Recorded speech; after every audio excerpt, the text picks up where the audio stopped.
Bonjour à tous et bienvenue à cette présentation d'aujourd'hui.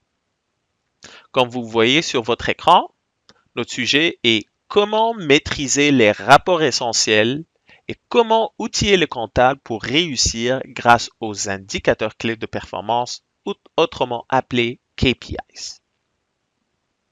Merci de vous joindre à nous pour découvrir comment exceller dans l'utilisation des rapports essentiels et des indicateurs clés de performance.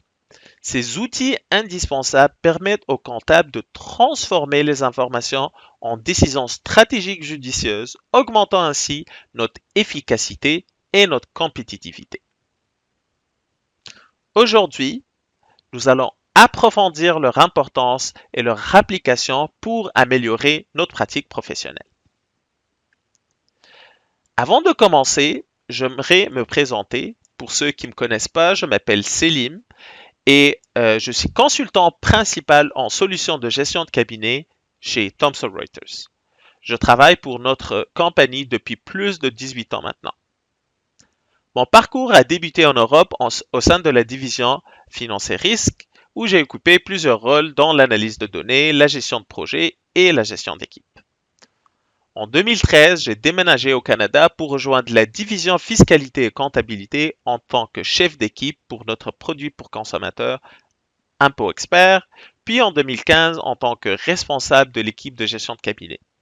Je suis aussi engagé avec nos clients en tant que consultant et formateur pour nos solutions de gestion de cabinet, notamment Envio DT Gestion et DT Gestion Conseil.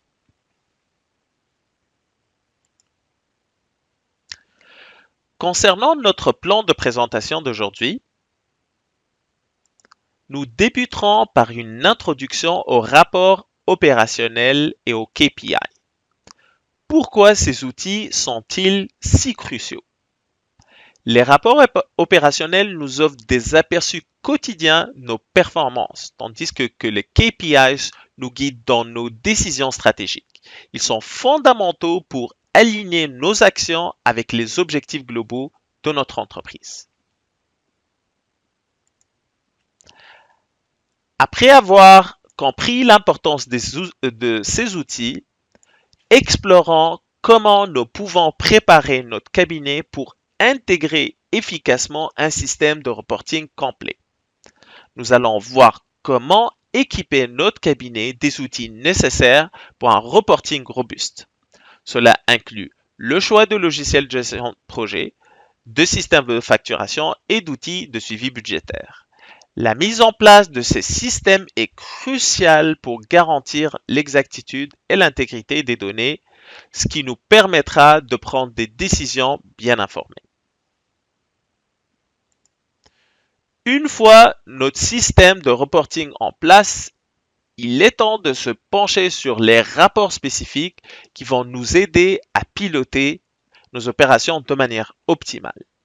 Nous aborderons différents rapports opérationnels clés tels que le suivi de l'utilisation du personnel, l'analyse de production et de la facturation, le suivi des projets.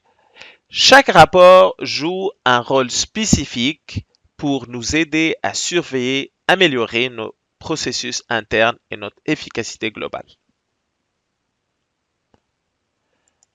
Maintenant que nous savons quel rapport utiliser, il est crucial de comprendre quels indicateurs de performance clés ou KPI sont les plus pertinents pour notre cabinet.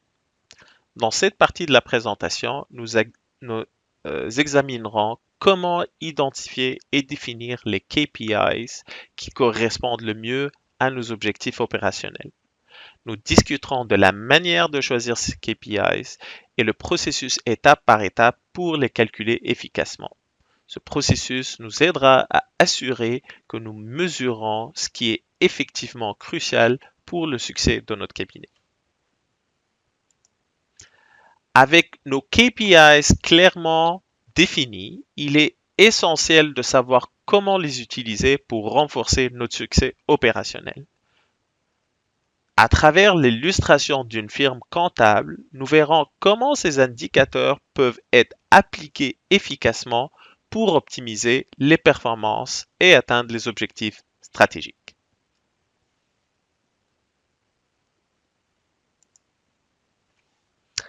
Avant de plonger dans les détails, prenons un moment pour comprendre l'importance des rapports opérationnels et des indicateurs clés de performance. Ces outils sont essentiels pour guider notre cabinet vers une gestion plus efficace et réactive.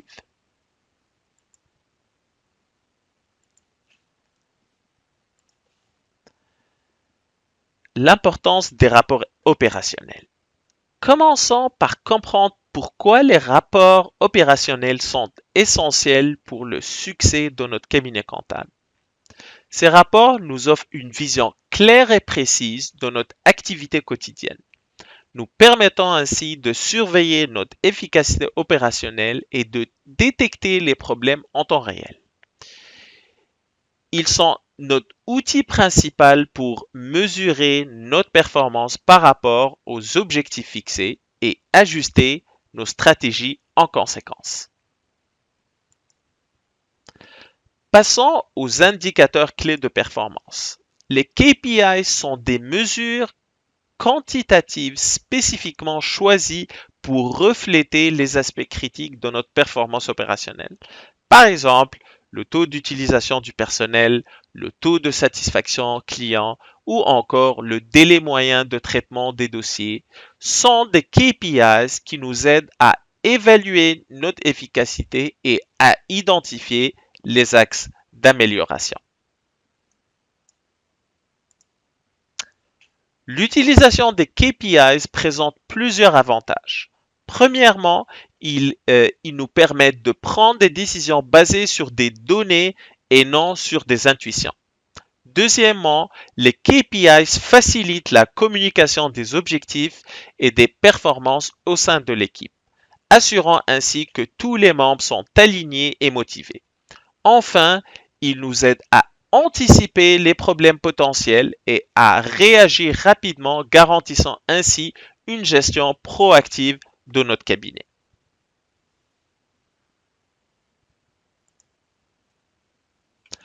Continuons notre discussion en explorant comment préparer notre cabinet pour un reporting complet. Un système de reporting efficace est essentiel pour fournir des informations précises et en temps réel sur nos opérations. Pour mettre en place un tel système, nous avons besoin de plusieurs outils et logiciels clés.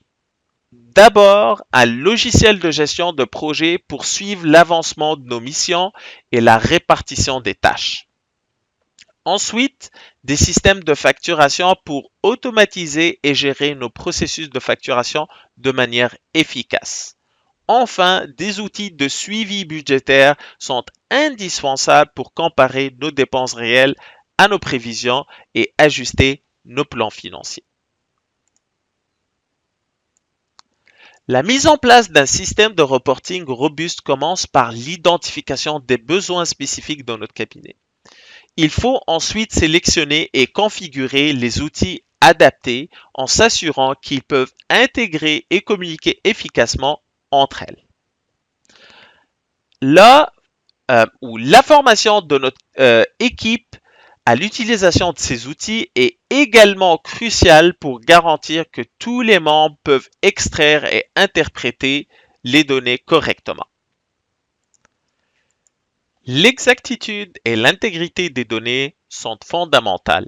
Des données erronées ou manipulées peuvent conduire à des décisions mal informées qui pourraient nuire à notre cabinet. Nous devons donc mettre en place des contrôles réguliers, des outils et des validations croisées pour maintenir la qualité des données à un niveau élevé. En résumé, préparer notre cabinet pour un reporting complet nécessite l'adoption des bons outils, la mise en place d'un système intégré et un engagement constant envers la précision et l'intégrité des données. Cela garantit des décisions éclairées et une performance optimisée.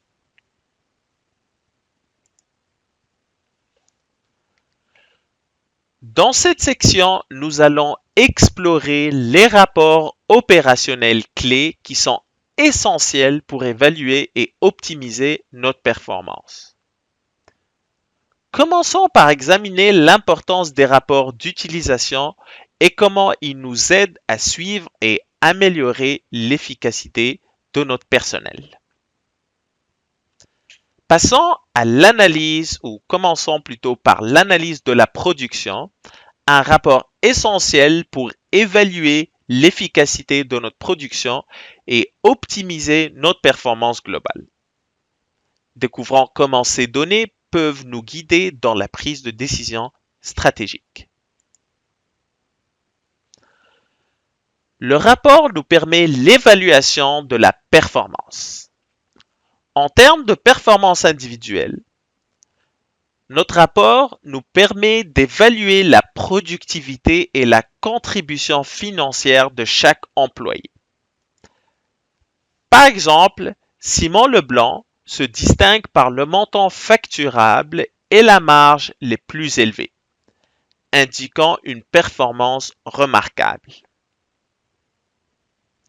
En termes de gestion de coûts, les données sur les coûts nous aident à comprendre les dépenses liées aux heures facturables, essentielles pour une budgétisation et un contrôle des coûts efficace. Ce rapport nous permet aussi la planification financière.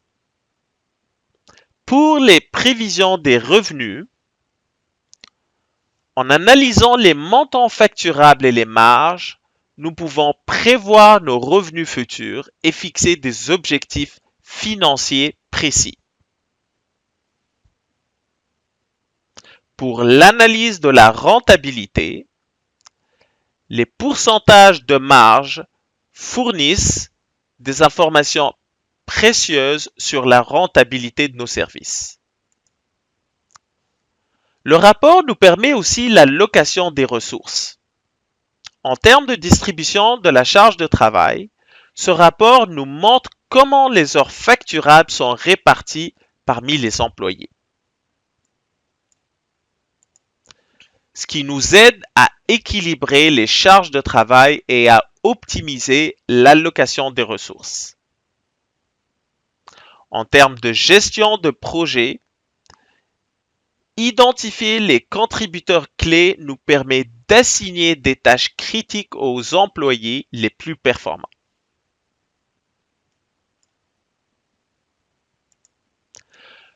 Le rapport nous permet la facturation des clients. Donc pour la facturation, grâce à la répartition détaillée des heures facturables et des montants, nous pouvons générer des factures précises pour nos clients.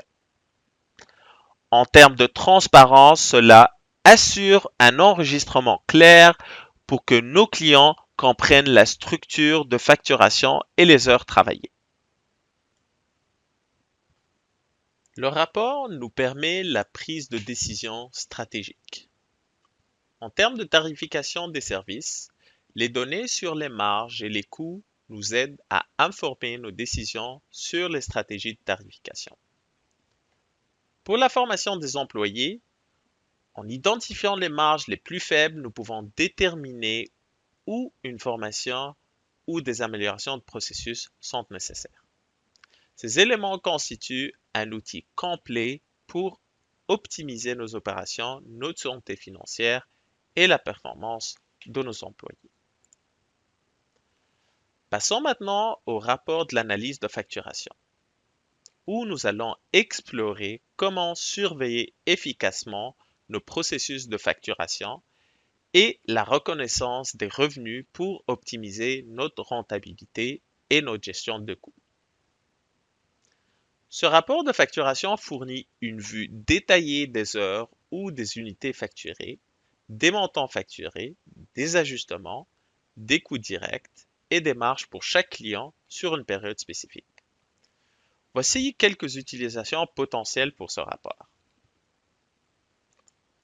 Premièrement, l'analyse de la rentabilité par client. En comparant les marges pour chaque client, l'entreprise peut identifier les clients les plus rentables. Par exemple, AA Consultant publicitaire avancé a une marge de 166 $0,42 et quelques sous, ce qui est significatif. Deuxièmement, la gestion des coûts. En examinant les coûts directs associés à chaque client, l'entreprise, le cabinet, peut identifier les opportunités de réduction des coûts pour améliorer la rentabilité. Troisièmement, l'évaluation des taux de facturation. En comparant les taux initiaux et réels, l'entreprise peut évaluer si des ajustements de taux sont nécessaires. Par exemple, le taux réel pour Bouchard-Sarah est plus élevé que le taux initial. Quatrièmement, le suivi des ajustements. Les ajustements peuvent être analysés pour comprendre pourquoi ils ont été nécessaires et si des mesures peuvent être prises pour les minimiser à l'avenir.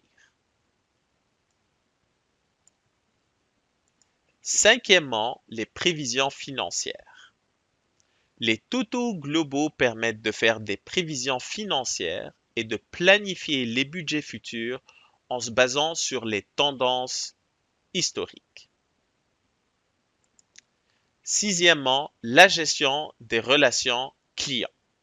En identifiant les clients avec des marges faibles, l'entreprise peut décider de revoir les contrats ou d'ajuster les conditions de service.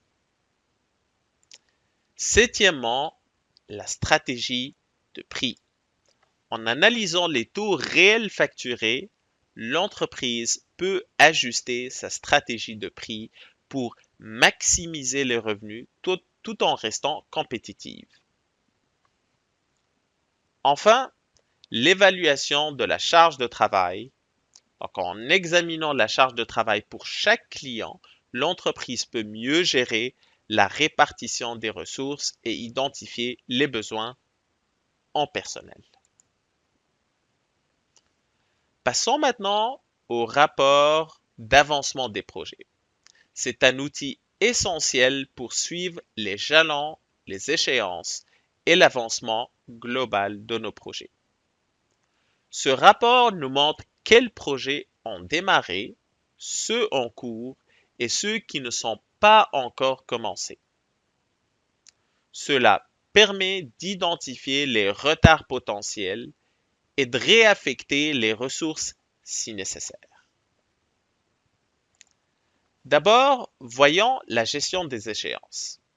Les dates d'échéance sont clairement indiquées, garantissant que tous les projets sont terminés à temps, ce qui est crucial pour respecter les délais clients. Ensuite, la priorisation des tâches. Les projets sont listés par priorité, aidant à organiser les tâches selon leur importance et urgence. Passons maintenant à l'allocation des ressources. Donc, en identifiant les responsables et les clients pour chaque projet, nous pouvons mieux allouer les ressources pour optimiser l'efficacité. Puis, la communication avec les clients. Ce rapport renforce la transparence et la confiance en informant les clients de l'état d'avancement de leur projet. Enfin, la planification future. Donc, en analysant les projets en cours, nous pouvons mieux planifier les futurs projets et anticiper les besoins en ressources. En résumé, ce rapport est un outil complet de gestion de projet assurant une exécution efficace et en temps voulu. Passons maintenant au rapport de résumé des comptes clients. Ce rapport est crucial pour surveiller les factures impayées et gérer notre trésorerie. D'abord, le suivi des paiements. Il permet de vérifier que les paiements des clients sont correctement appliqués aux factures. Maintenant, ainsi nos comptes à jour aussi. Ensuite, la réconciliation des comptes. En comparant les montants débités et crédités, nous nous assurons qu'il n'y a pas d'erreur ou d'omission. Puis, l'audit interne.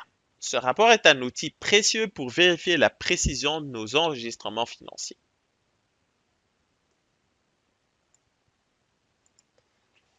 On a aussi la gestion de la trésorerie. Donc, ce rapport il va nous fournir des informations sur les montants reçus et appliqués essentiels pour notre planification financière.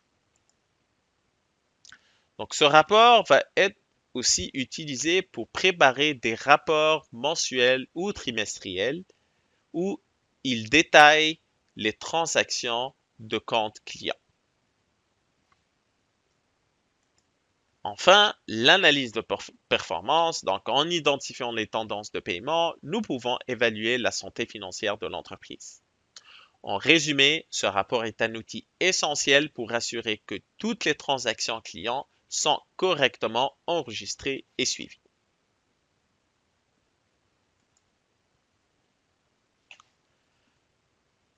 Passons maintenant au rapport de suivi budgétaire. Donc, ce rapport est essentiel pour comparer les performances réelles aux chiffres budgétisés. Et voici pourquoi. D'abord, le suivi de projet. Il permet de comparer les heures et montants budgétés au réel, donc identifiant les projets qui respectent ou dépassent le budget. Ensuite, la gestion des ressources. En suivant les heures travaillées, nous optimisons l'allocation des ressources humaines. Puis l'analyse de la rentabilité, donc comparer les montants budgétisés et réels, aide à analyser la rentabilité des projets et ajuster les estimations futures.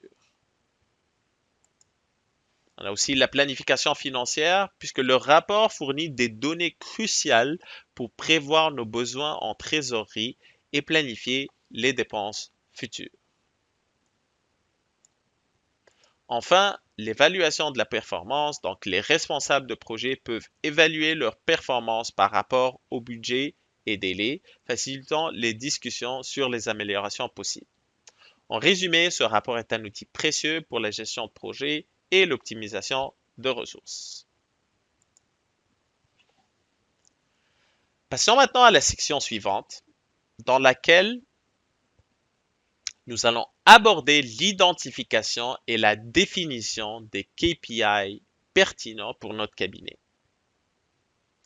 Les KPI sont essentiels pour mesurer notre performance et atteindre nos objectifs opérationnels.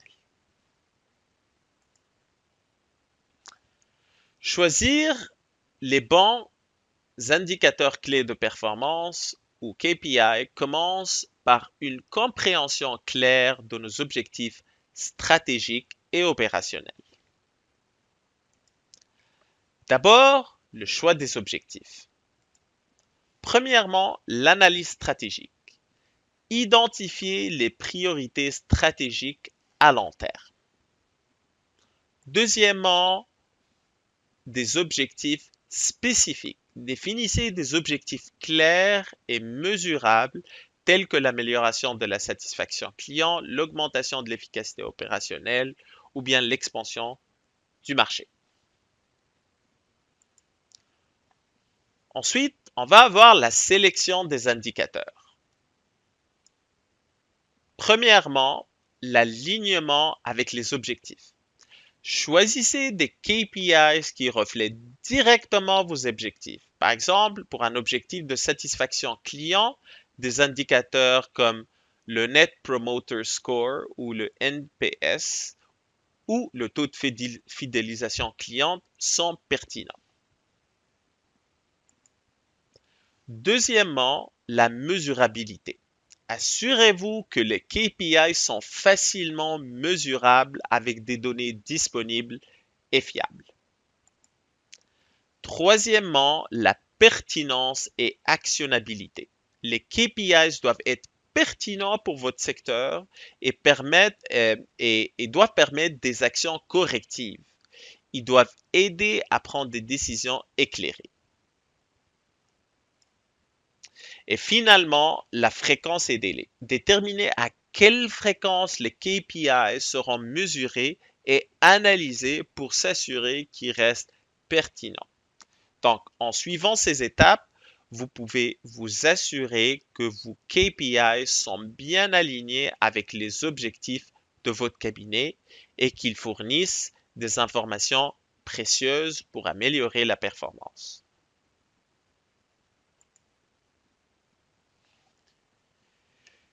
Il existe plusieurs types de KPI opérationnels que nous pouvons utiliser. Le premier, le taux d'utilisation. Il va nous permettre de mesurer le pourcentage de temps que le personnel consacre à des tâches productives. Cela aide à maximiser l'efficacité du personnel et à identifier les opportunités d'amélioration des processus. Ensuite, le taux de réalisation des budgets. Il va mesurer la capacité du cabinet à rester dans les limites des budgets alloués pour différents projets ou clients. Puis, le délai moyen de clôture des comptes mensuels. Il va indiquer le temps moyen nécessaire pour finaliser les comptes mensuels de clients. Donc, un délai plus court peut indiquer une plus grande efficacité. On a aussi les heures facturables par employé. Donc, ce KPI va nous permettre d'évaluer la productivité en mesurant le nombre d'heures facturables générées par chaque employé. On a aussi le taux de satisfaction client. Donc, on va s'assurer que oui. Donc, ce KPI va nous permettre d'utiliser des enquêtes ou des feedbacks pour évaluer la satisfaction des clients à l'égard des services fournis. Ensuite, on va avoir le temps moyen de réponse aux demandes clients. Donc, ce taux va nous permettre de mesurer le temps moyen nécessaire pour répondre aux requêtes des clients. Donc, un indicateur de l'efficacité du service client. Enfin, le taux d'achèvement de projet, donc il va nous permettre d'évaluer la capacité à terminer les projets dans les délais prévus. Cela permet de suivre la gestion du temps et des ressources et d'améliorer la planification future. Passons maintenant à notre processus étape par étape pour définir et calculer chaque KPI. D'abord, l'identification des objectifs clés. Donc, déterminer quels aspects de la performance sont cruciaux pour le succès de notre cabinet. Ensuite, la sélection des KPI. Choisissez des KPI qui mesurent efficacement ces aspects.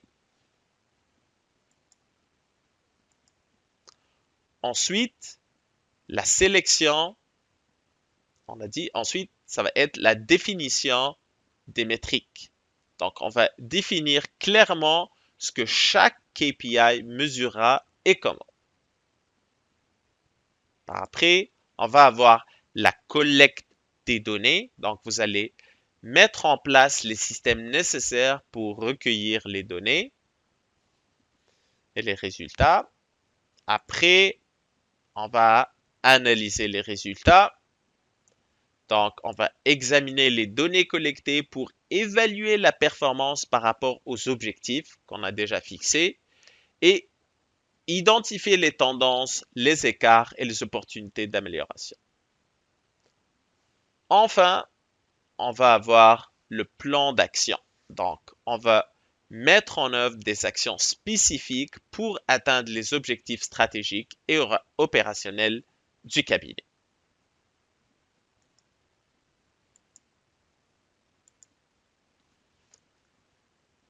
L'utilisation des KPI ou indicateurs clés de performance est essentielle pour favoriser le succès opérationnel. À travers l'illustration d'une firme comptable, nous verrons comment ces indicateurs peuvent être appliqués efficacement pour optimiser les performances et atteindre les objectifs stratégiques. Pour notre cas fictif, le cabinet comptable Fiducie Québec est une entreprise de taille moyenne ou un cabinet de taille moyenne situé à Montréal.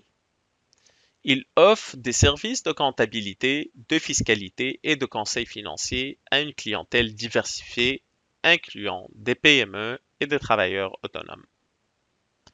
Récemment, le cabinet a remarqué une stagnation dans sa croissance et une légère baisse de la satisfaction client, ainsi que des problèmes d'efficacité parmi les employés, notamment en termes de gestion de temps et de respect des budgets. Le cabinet s'est mis des objectifs à atteindre. Le premier étant l'amélioration de la satisfaction client. Le deuxième étant l'augmentation de l'efficacité opérationnelle. Le troisième étant l'amélioration de la gestion des projets. Et finalement, une expansion du marché.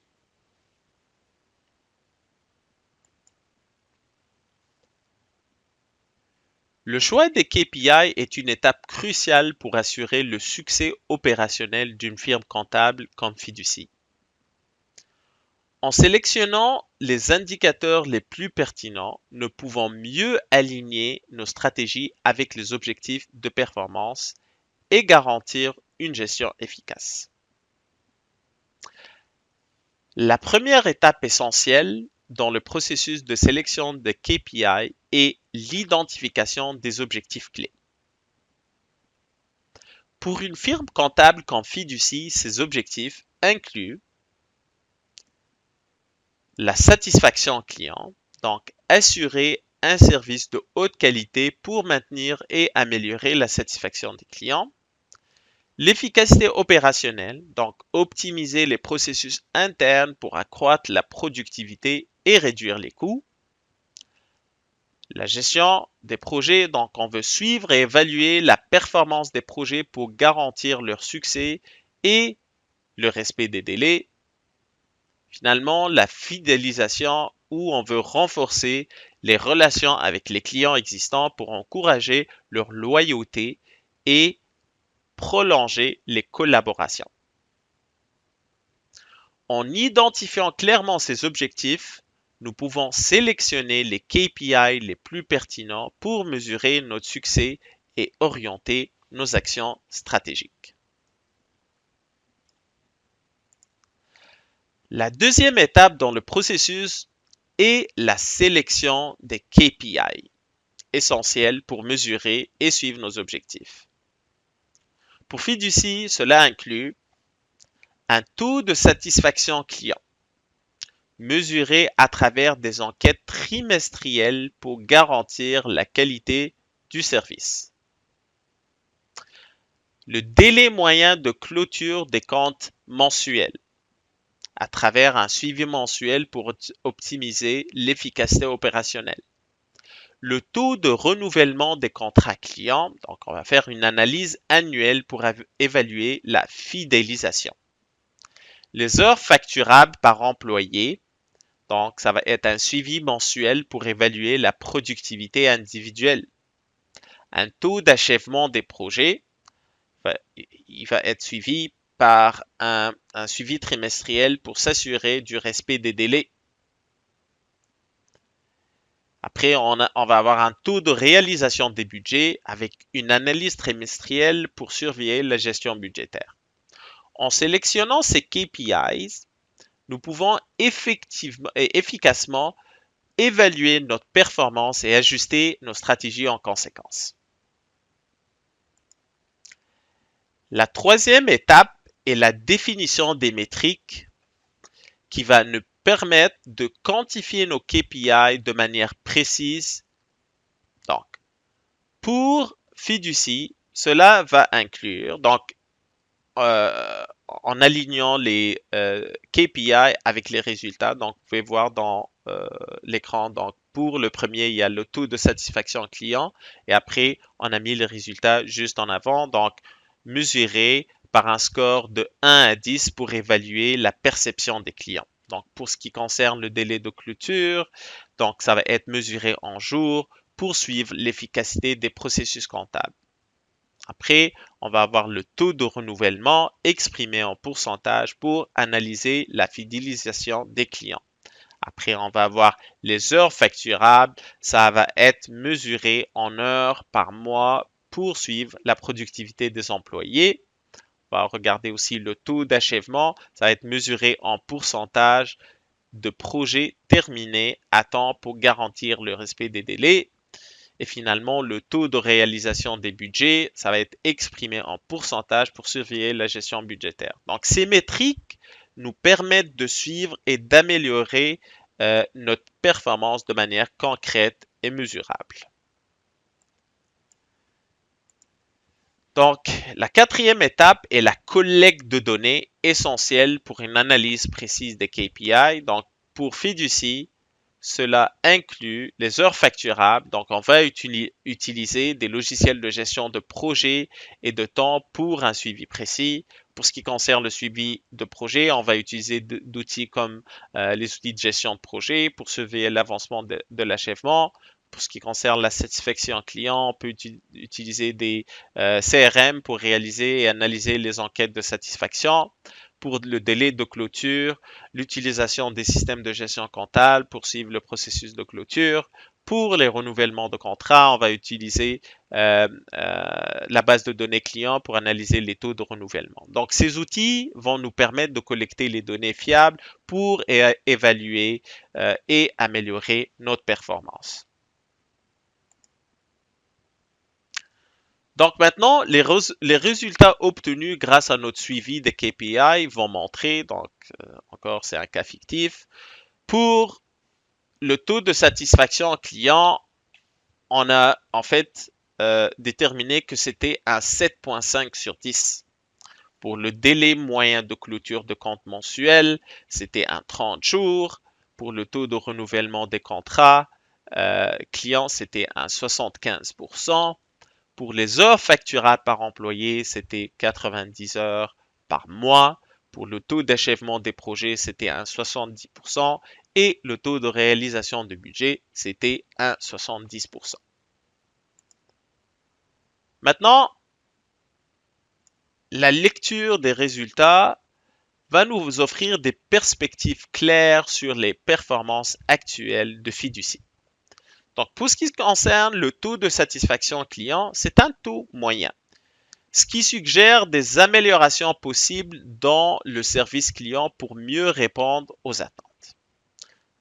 Pour le délai moyen de clôture, il est supérieur à l'objectif, donc indiquant des inefficacités à résoudre pour améliorer l'efficacité. Donc, on parlait de 15 jours. Okay? Donc, le taux de renouvellement, il est bon, mais avec un potentiel d'amélioration pour renforcer la fidélisation. Ce qui concerne les heures facturables, c'est en dessous de l'objectif, ce qui souligne un besoin d'optimiser la productivité des employés.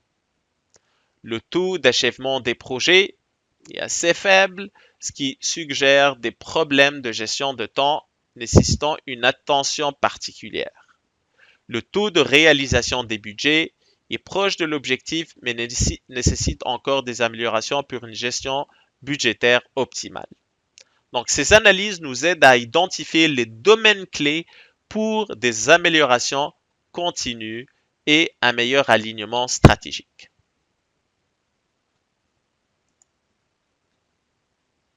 Après la première collecte de données et l'établissement d'une référence, nous pouvons désormais quantifier nos objectifs stratégiques pour Fiducie.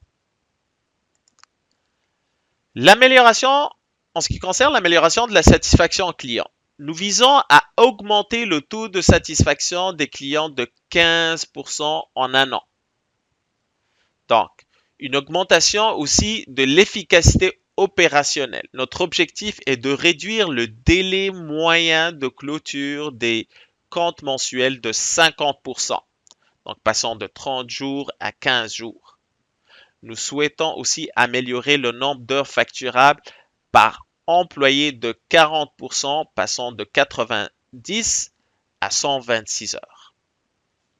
En ce qui concerne l'amélioration de la gestion de projet, nous voulons augmenter le taux d'achèvement des projets dans les délais de 15%. L'objectif est d'améliorer le taux de réalisation aussi des budgets pour atteindre un 90%. En termes d'expansion du marché, nous prévoyons d'augmenter le taux de renouvellement des contrats clients de 10%. Ces objectifs nous guideront pour renforcer notre performance et notre position du marché. Pour atteindre nos objectifs stratégiques, nous avons élaboré un plan d'action pour Fiducie Québec. Donc, pour la satisfaction client, nous allons former le personnel pour améliorer l'interaction client et introduire un système de feedback pour recueillir des suggestions d'amélioration. En ce qui concerne l'efficacité opérationnelle, on va automatiser certaines tâches comptables et optimiser les processus internes pour réduire le délai de clôture. Pour l'expansion du marché, on va offrir des incitations aux clients pour renouveler leurs contrats, telles que les réductions ou des services supplémentaires. Pour l'efficacité des employés, on va introduire des formations sur la gestion du temps et des ateliers pour améliorer les compétences techniques. En ce qui concerne la gestion de projet, on va mettre en place des outils de gestion de projet plus efficaces et encourager la collaboration entre équipes. Pour la gestion budgétaire, on va réviser le processus budgétaire pour identifier les inefficacités et optimiser la répartition des ressources. Donc, en appliquant ces mesures, Fiducie Québec peut espérer atteindre ses objectifs et stimuler ses croissances. J'espère que cet exemple a été bénéfique. Donc, avant de conclure pour aujourd'hui, j'aimerais vous remercier pour votre temps. J'espère que ce contenu vous a été utile et que vous avez recueilli quelques informations exploitables pour vous aider à faire évoluer votre cabinet. N'oubliez pas de venir nous voir au stand Solutions de gestion cabinet si vous avez des questions par rapport à cette présentation ou bien toute autre question. Merci et au revoir.